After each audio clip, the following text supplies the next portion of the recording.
செல்வி, குமரன் சம்மதிச்சிட்டானா இல்லையா? குமரன் சம்மதிக்காம எப்படின்னு? அதெல்லாம் அவன் சம்மதிச்சிட்டான். ஆமா மச்சான். ரொம்ப சந்தோஷமா. ஆனந்த், இதே மாதிரி உன் வாழ்க்கையிலேயே ஒரு நல்லது நடந்தா எனக்கும் ரொம்ப சந்தோஷமா இருக்கும்ல.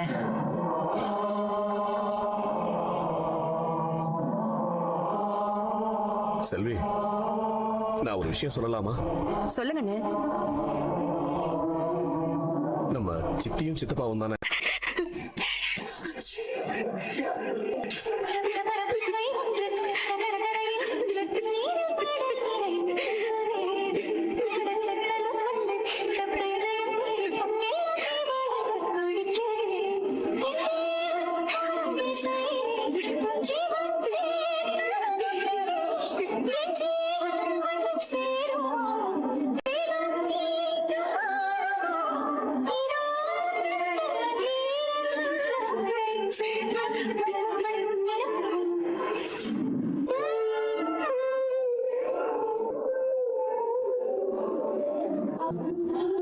அண்ணா, தூங்கலையா?